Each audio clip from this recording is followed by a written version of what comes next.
6 a.m. on the West Coast, 9 a.m. on the East Coast of America. It is 2 p.m. in London, 7:30 in Mumbai, India, 11 p.m. in Kyoto, Japan, and here in Malaysia, it's 1943. I'm Jay Sheldon. I'm not wearing pants. Welcome everybody. Happy Saturday. Hope you are having a great weekend. Although if you're in the U.S., your weekend has just started. Ours here is halfway through. Weather was amazing today. Blue sky, fair weather clouds. My area didn't get any rain, so it was not bad at all, actually. We're live on Facebook, YouTube, Twitch.tv, and we are live tonight on Rumble.com. Finally, I think we have fixed all the screw-ups, and we are live. I'm looking at it right now, so yeah, we're there. And on Facebook and YouTube, of course. Please do subscribe over on our YouTube channel. We need to get our subscriptions up there as best we can. All right, we got a lot coming up in the show tonight, and we will continue at the end of the show, as we always do if you're new to our broadcast here. Reading a classic book. We've been doing Tom Sawyer. We're going to continue with that. We're on chapter 8 of Tom Sawyer, the original from Mark Twain. But right now, we always start the show with this little girl. Miko Update. Miko Update. She's so cute. She's great. She's heavy as hell. She's eating well. She got plenty of exercise. We're going to try. There's a Shiba Inu owners group in Malaysia, local to mostly Klang Valley. And we're going to try and go down to a park in Cyberjaya tomorrow morning. But it's like 8:30 on a Sunday morning. Who the hell gets out of bed at that hour on a Sunday morning? Yeah, I know. We do, for the dog's sake. It's not for us, it's for the dog. All right, so here she was this morning. Just got to share a couple of quick shots. She, like me, refused to get out of bed this morning. And so I snapped a couple of pictures when she was very comfortable, all comfy in our quilted bed cover there. Yeah, she's doing great. So thank you for asking. By the way, if there's anything you want to know about her or Miko or my life or this show, you have show suggestions, you'd like to be on as a guest, you want to help promote something that you got to talk about, get in touch. You can always email me. It's nopants@jsheldon.com. That's our email. I answer all your emails, no matter what strange requests we get. We answer them all. NoPants, NOPANTS, nopants@jsheldon.com. You can always pop off an email and say hello. So we've got a lot to talk about tonight, and our main topic on our thumbnail had to do with your childhood dreams. Before we do that, though, we're going to talk about briefly this. And it happened today in Malaysia. Because I am, although it's been almost 20 years, a guest still in this country, I am not allowed to make comments about political things. Sometimes I do a little bit, but for the most part, I like living here and I want to keep on living here. So I try and avoid making any outlandishly, blatantly political things. But this was all over the news today. If you're in Malaysia or if you are from Malaysia listening into someplace else on the planet, this is a news report from the MalayMail.com. We had a protest. Resort to a 15-minute sit-down and a mock arrest of Azam Baki after failing to enter the city center. They had planned to have a protest downtown in Kuala Lumpur, KL. However, the police got some sort of court order that you couldn't gather at Datan Merdeka or Soho, wherever else they were going to get together. So basically, the group said, screw it, we'll go to Bangsar. And they did. And protesters of the hashtag Tungkup, Tungkup Baki rally were forced to turn back by authorities after failing to enter the city center. The protest was calling for the Malaysia Anti-Corruption Commission, the MACC, Chief Commissioner Tan Sri Azam Baki to step down following his stock trading scandal. If you want to know more about it, just do a web search. You can read all the details. The link to this is in our show notes tonight, which is our description down below. According to the protest organizers, it was impossible to move forward with their plan of holding a demonstration in the city center, as all access was blocked by the police prior to the gathering take place. If the roads were not blocked to this extent, we would have moved further. So they did this sort of mock arrest thing. They initially managed to negotiate for a short walk from the Bangsar LRT, that's a light rail transit, up to the intersection of brickfields. One of the organizers said they'd tried to negotiate a further distance, but police didn't allow them to. So because they wanted to have a mostly peaceful assembly, as CNN likes to call them, no, I'm sure it would have been, and it was quite peaceful.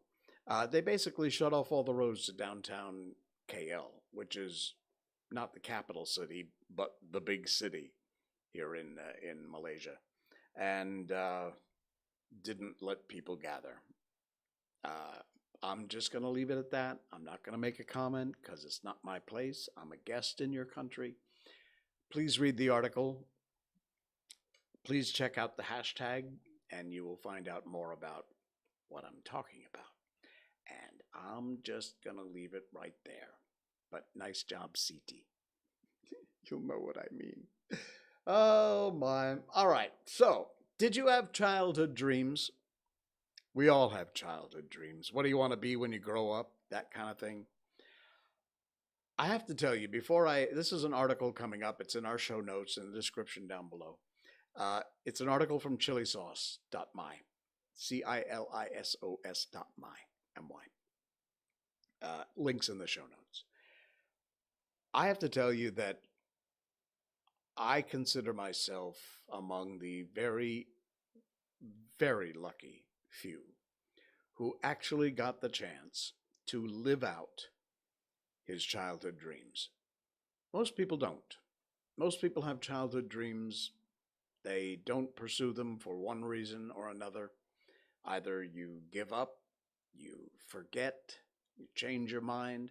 Here in Asia, sadly, a lot of parents control their kids even into their 20s and 30s. I know that will come as a surprise to my US audience, maybe UK audience, Australia, some of the more Western folks. But Asian culture is such that there are 30-something-year-olds living at home, listening to mom and dad instead of being an adult and a big boy and a big girl and getting on with their lives and making their own decisions about their lives.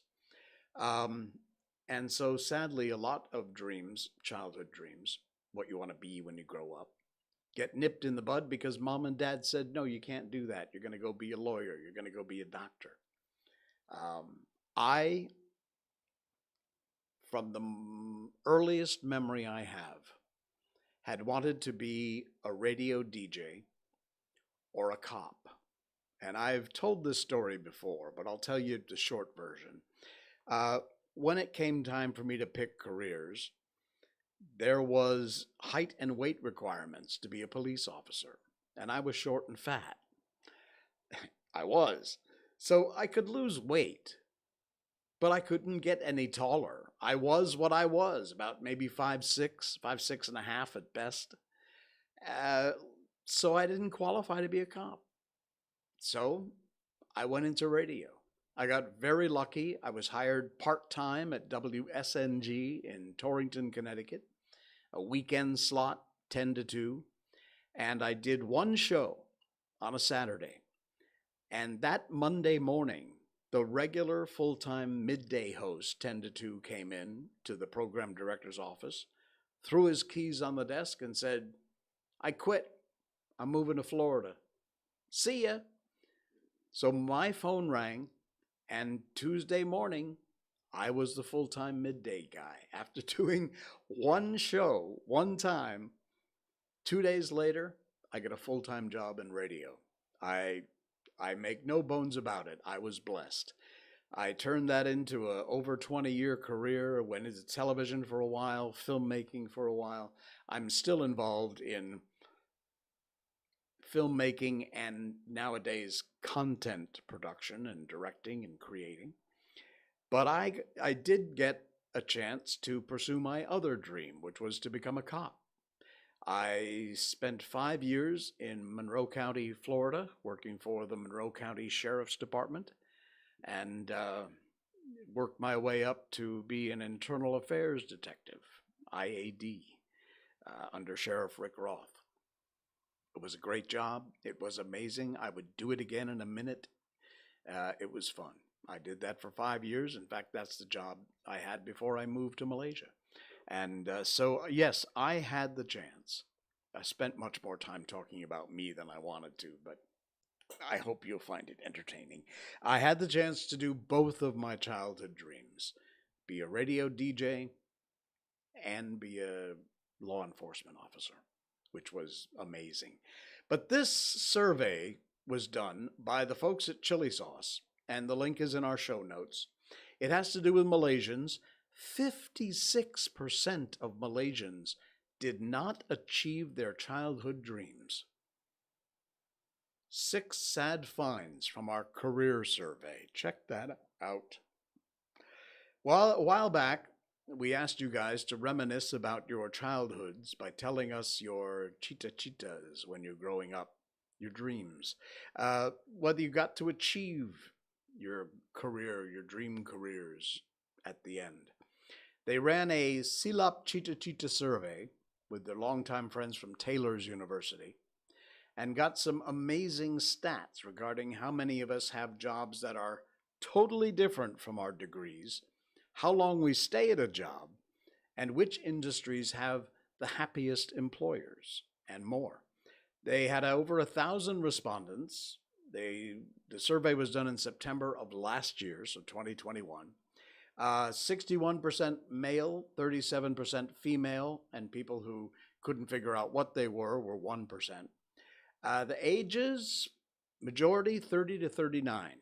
So by that time, you should have settled into a career. But they have respondents from all groups, from 17 years old up to above 60. Languages was English, Chinese dialects, Malay, Indian dialects, and others. Locations, Selangor, KL, Penang, Johor, Sarawak. But they got every state except Perlis. And, okay, so Malaysia's top cita-cita choices were doctor, engineer, and firefighter. I guess that's not too surprising. Everybody wants to be a fireman when they grow up, right? You'd think doctor, lawyer, engineer, or disappointment. That's not completely wrong. 34% wanted to be doctors. 24% had dreams of being police officers, firefighters, and soldiers. That's very high. And 23% wanted to be engineers. It's kind of a weird choice, but a choice nevertheless. Becoming a lawyer is much further down the list, by the way. It's number 6. Only 16.2% mark that as their childhood ambition. Most kids busy planning out their careers, 4% had a different ambition in mind: getting married. That was your ambition? Your childhood dream? It was highest among their Chinese respondents. Most Malaysians did not achieve their childhood dreams. Most of us probably thought we were going to achieve those dreams at some point in our lives because we were all young and hopeful. However, check this out. Sadly, 11.5%, that's all, of people that actually achieved their ambitions at the end of the day. 20.3% doing something related to their dreams, and the majority out in our show notes tonight because it's fascinating. And it's from chilisauce.my. Go over there, check out the link, and read this article because it's really cool and it's eye opening. It really is. Some of these stats are incredible.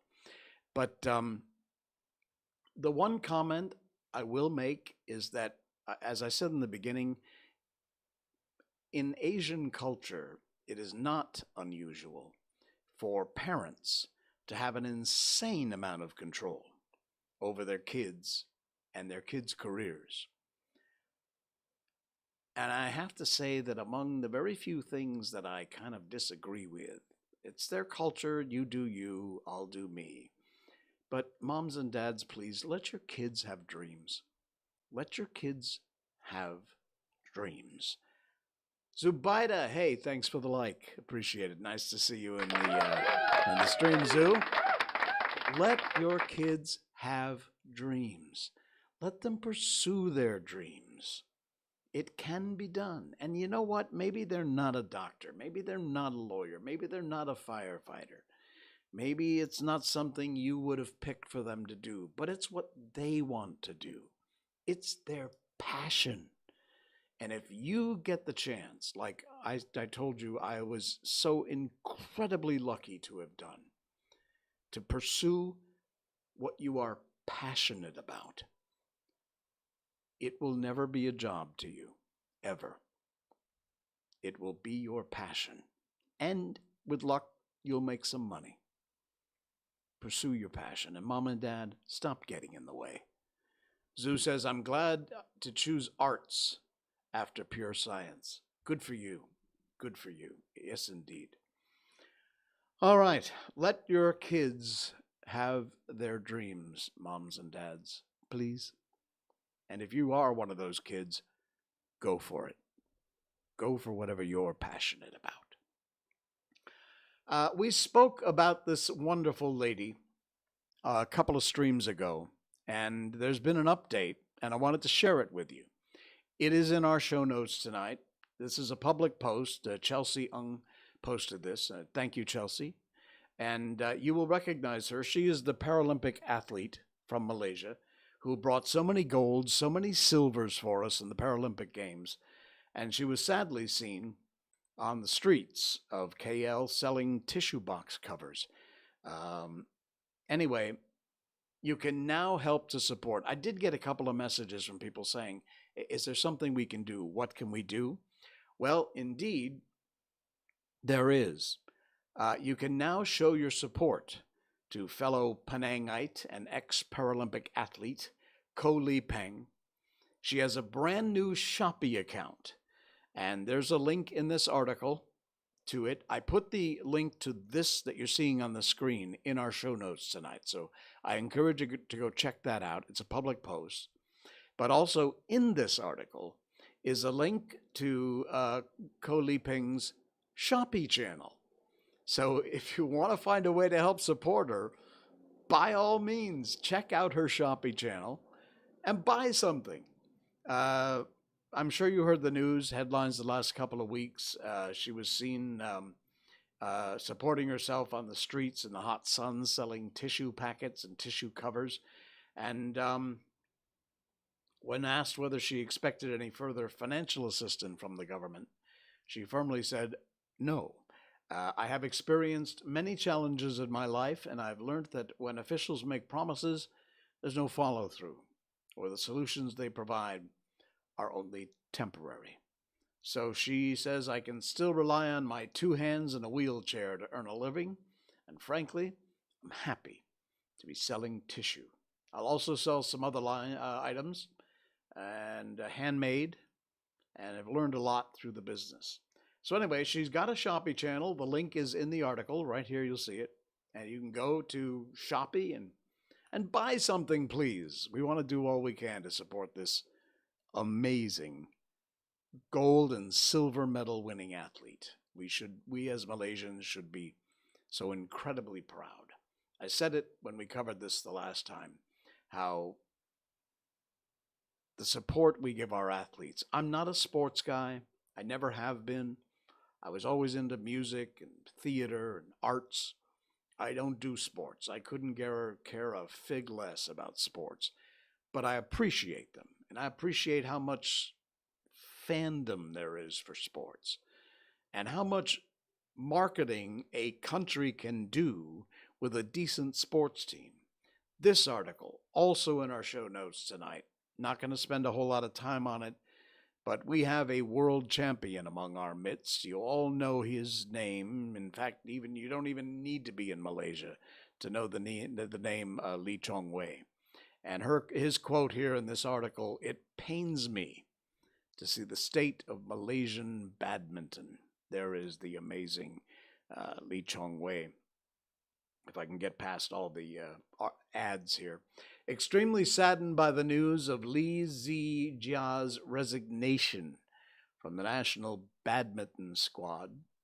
The number one, Li Chong Wei, said All England champion Zijia had met him on the afternoon of January 11th to seek his advice before handing over his resignation letter to BAM, which I assume is the Badminton Association of Malaysia.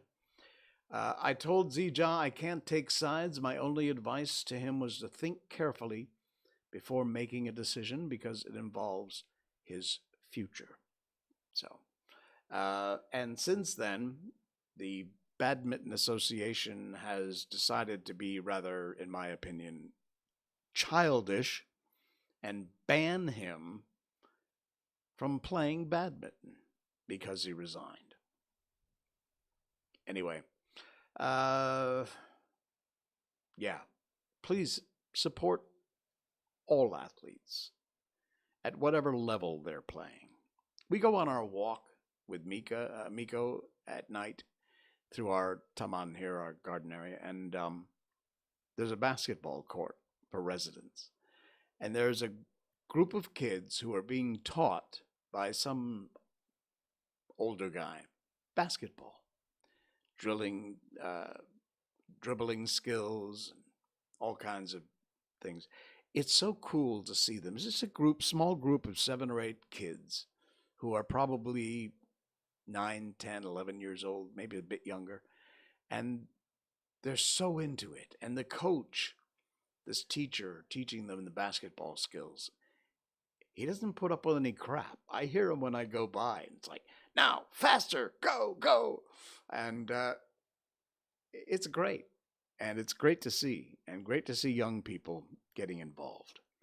And like I said, we really do need to do a lot more to support our athletes and not forget that good athletes translate into interest in the country, translate into tourism, recognition for the entire country, whether you support sports or you're into watching sports or not. You could do a lot worse. What else we got? I might find a new job. This is going to be very quick, but I wanted to share it. The link's in our show notes tonight. Check this out. Companies in China hire Caucasian foreigners, and their job to stand around and pretend to be employees because they believe it increases the value of the company if they have Caucasians working there. This is the mindset of these people. Seriously. They hire these people not to do any work, actual work, just to hang around and look like they're employees because they think it makes their company look more valuable. I got no words, okay, pal? Whatever. I'm telling you, I would hire myself out in a minute. Of course, then again, my current company, I do just kind of sit around and look pretty, and I don't do that very well. No, that's not true. All right, sorry, coffee break time. Hey, you want some Miko merchandise? You see that? See that? That's our little girl, Miko, and this is our show, and this is a mug of coffee. You can pick this up along with mouse pads, hoodies, t-shirts, stickers, ball caps. It's all, there's a link in our show notes. You can go directly there and put your order in and check it out. Miko merchandise. Almost everything features our little girl. In fact, one of the ball caps does not have our show logo on it. It only has Miko on it. She insisted if I was going to use her for my branding, she wanted one cap that was only hers. And it's there. You find the link in our show notes right at the top. All right. One more quick one, and then I want to get on with Tom Sawyer. Yeah, the show's going to be a little short tonight, but that's all right. It is what it is. Satisfaction. No regrets. I found this picture on Woof Woof. Yeah, it's actually a page on Facebook. It's called Woof Woof. And they share these sort of pictures. Although I got to tell you, if Miko ever does this, I will likely come very close to disowning her. But if there was ever a picture that expresses complete satisfaction and no regrets, it is this one. If you're listening on the podcast, sorry, go check out the video. It's about 10, 11 minutes into the show. You just, maybe less than that. It's about 27 minutes into the show. You got to check this out.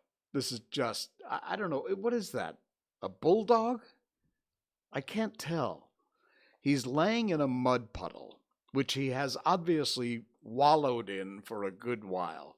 He is covered in mud, and he's just sitting there laying down with this smile on his face without a care in the world. And as the description says, absolutely no regrets. Oh, man. I had to share that because it's just too cute not to. Amazing. All right. We're going to go on to our book. We're up to chapter 8. Wow. We are smoking through. This is a very long book, by the way. There's 20 over some chapters in this book, if not more. It is The Adventures of Tom Sawyer. It comes to us from the Gutenberg Project, gutenberg.org, and it's all public domain. All the classics are there. From our very first show, 167 shows ago, over a year ago, we started out because one of the things I wanted to do was to read books and to encourage you to pick up reading again and to encourage your kids to read. Studies have shown that even if they're not big into reading books themselves, if they listen to books being read to them, it fires off all those synapses and things in their imagination the same way that reading the words on the page would. So either way, you want to read to your kids, bedtime stories, you want to have them read themselves, or you want to hook them up to my show and listen to the classics, you can do that too. We end out our show every day, every time we're live, with one of these classic books. And we have done The Wizard of Oz, Peter Pan, The Little Prince, Alice in Wonderland, Velveteen Rabbit. We've done a ton of them. Been a lot of fun. And right now, we're doing Tom Sawyer. Tom Sawyer. Blah, blah, blah. Spit it out, Jay. It was originally written in 1876. Little piece of weird trivia. It was one of the first novels ever fully written on a typewriter by Mr. Mark Twain. And one note for those snowflakes who might be in our audience. This was written, as I said, in 1876. Some of the words in this book, while perfectly appropriate at the time, today are considered vulgar. However, we are reading what's written and the way it was originally intended to be read. So, if an N-word or two here or there upsets you, you might want to find something else to do for the next 20 minutes or so. So, having said that, it is time to move on to the amazing adventures of Tom Sawyer. We are on chapter 8. Tom dodged hither and thither those lanes until he was well out of the track of returning scholars. And then fell into a moody jog. He crossed a small branch 2 or 3 times because of a prevailing juvenile superstition that to cross water baffled pursuit. Half an hour later, he was disappearing behind the Douglas mansion on the summit of Cardiff Hill, and the schoolhouse was hardly distinguishable, way off in the distance in the valley behind him. He entered a dense wood and picked his pathless way to the center of it, sat down on a mossy spot under a spreading oak. There was not even a zephyr stirring. The dead noonday heat had even stilled the songs of the birds. Nature lay in a trance that was broken by no sound but the occasional far-off hammering of a woodpecker. And this seemed to render the pervading silence and sense of loneliness more profound. The boy's soul was steeped in melancholy. His feelings were in happy accord with his surroundings. He sat long with his elbows on his knees and his chin in his hands, meditating. It seemed to him that life was but a trouble at best, and he more than half envied Jimmy Hodges. So lately released, it must be very peaceful, he thought, to lie and slumber and dream forever and ever, with the wind whispering through the trees and caressing the grass and the flowers over the grave. Nothing to bother or grieve about, ever any more. If he'd only had a clean Sunday school record, he could be willing to go and be done with it all. Now, as to this girl, what had he done? Nothing. He'd meant the best in the world and been treated like a dog.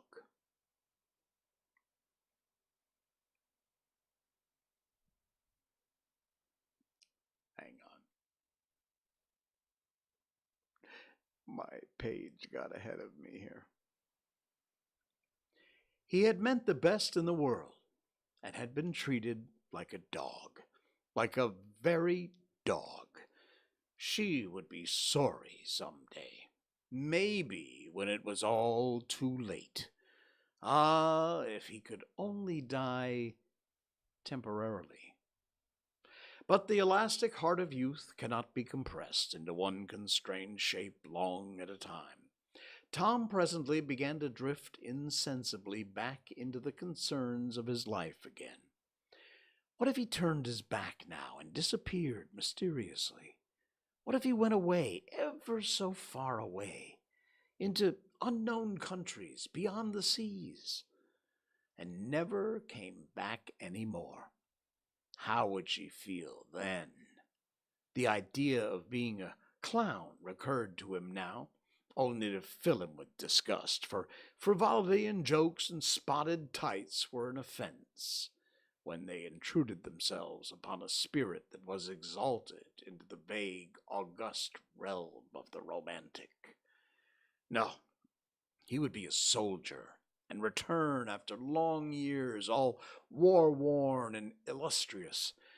No, better still, he'd join the Indians and hunt buffalo and go on the war path in the mountain ranges and the trackless great plains of the far west, and away in the future come back a great chief, bristling with feathers, hideous with paint, and prance into Sunday school some drowsy summer morning with a blood-curdling war whoop, and sear the eyeballs of all of his companions with unappeasable envy.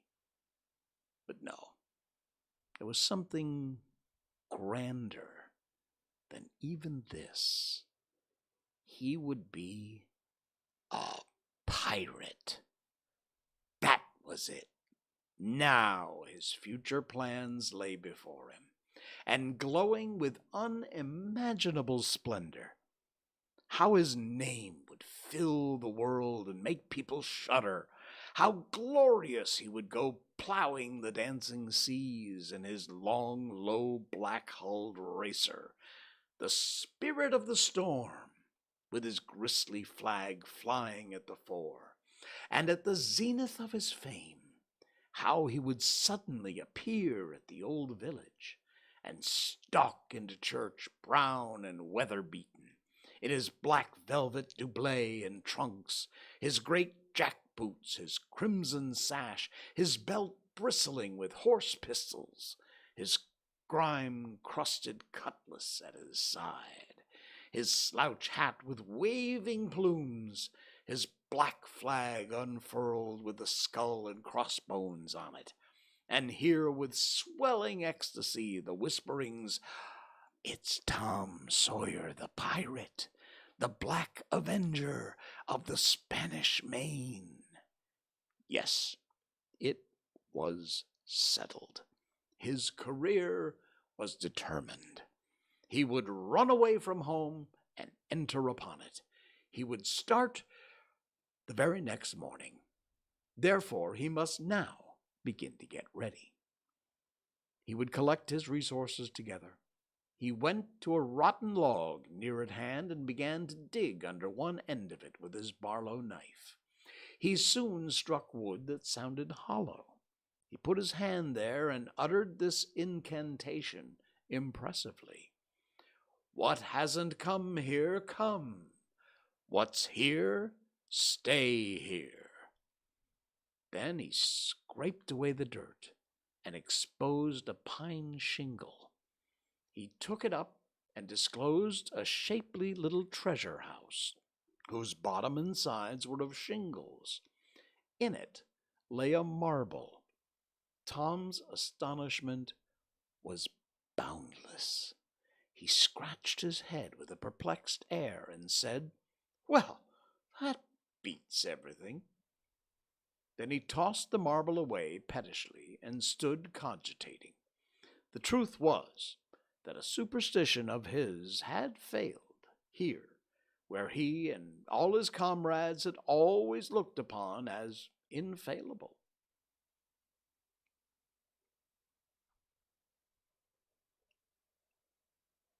If you bury a marble with certain necessary incantations and left it alone a fortnight, and then opened the place with the incantation he had just used, you would find all the marbles you had ever lost had been gathered themselves together there, meantime, no matter how widely they were separated. But now, this thing had actually and unquestionably failed. Tom's whole structure of faith was shaken to its very foundations. He had many a time heard of this thing succeeding, but never of it failing before. It didn't occur to him that he had tried it several times before himself, but could never find the hiding places afterwards. He puzzled over the matter some time and finally decided that some witch must have interfered and broken the charm. He thought he would satisfy himself on that point, so he searched around till he found a small sandy spot with a little funnel-shaped depression in it. He laid himself down and put his mouth close to the depression and called, "Doodlebug, Doodlebug, tell me what I want to know. Doodlebug, Doodlebug, tell me what I want to know." The sand began to work, and presently a small black bug appeared for a second, and then darted again in a fright. He dasn't tell, so it was a witch that done it. "I just knowed it."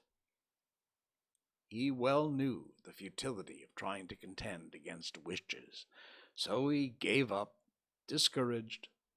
But it occurred to him that he might as well have the marble he'd just thrown away, and therefore he went and made a patient search for it. But he couldn't find it. And now he went back to his treasure house and carefully placed himself just as he had been standing when he tossed the marble away. Then he took another marble from his pocket and tossed it in the same way, saying, "Brother, go find your brother." He watched where it stopped. He went there and looked. but it must have fallen short or gone too far. He tried twice more. The last repetition was successful. The two marbles lay within a foot of each other. And here the blast of a toy tin trumpet came faintly down the green aisles of the forest.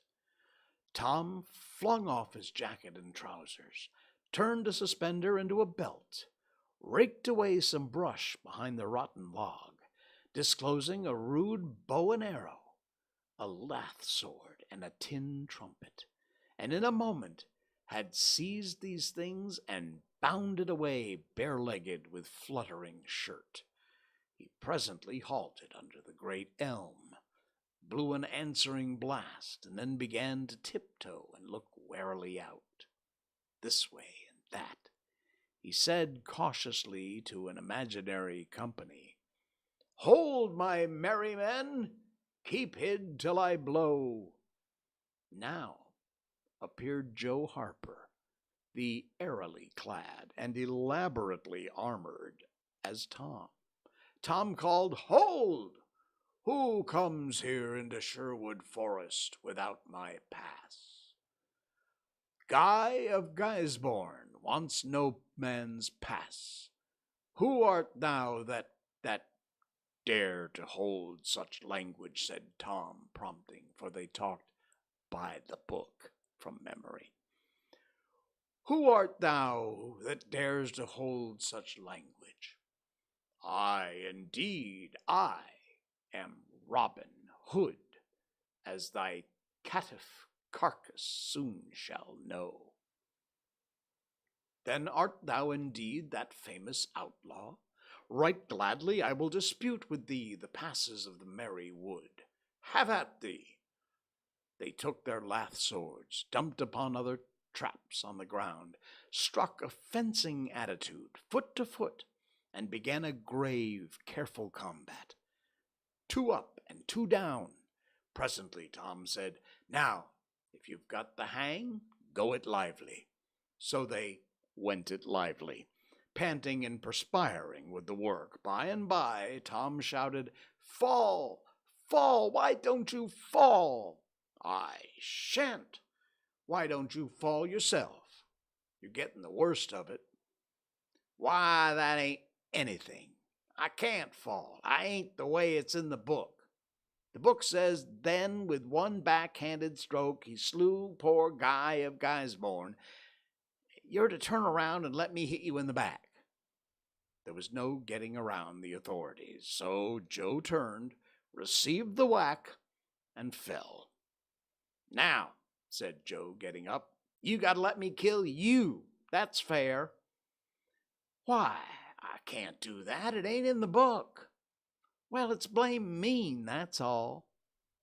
"Well, say, Joe, you can be Friar Tuck on March the miller's son and lamb me with a quarter staff. Or I'll be the sheriff of Nottingham, and you be Robin Hood a little while and kill me." Well, that was satisfactory. And so these adventures were carried out.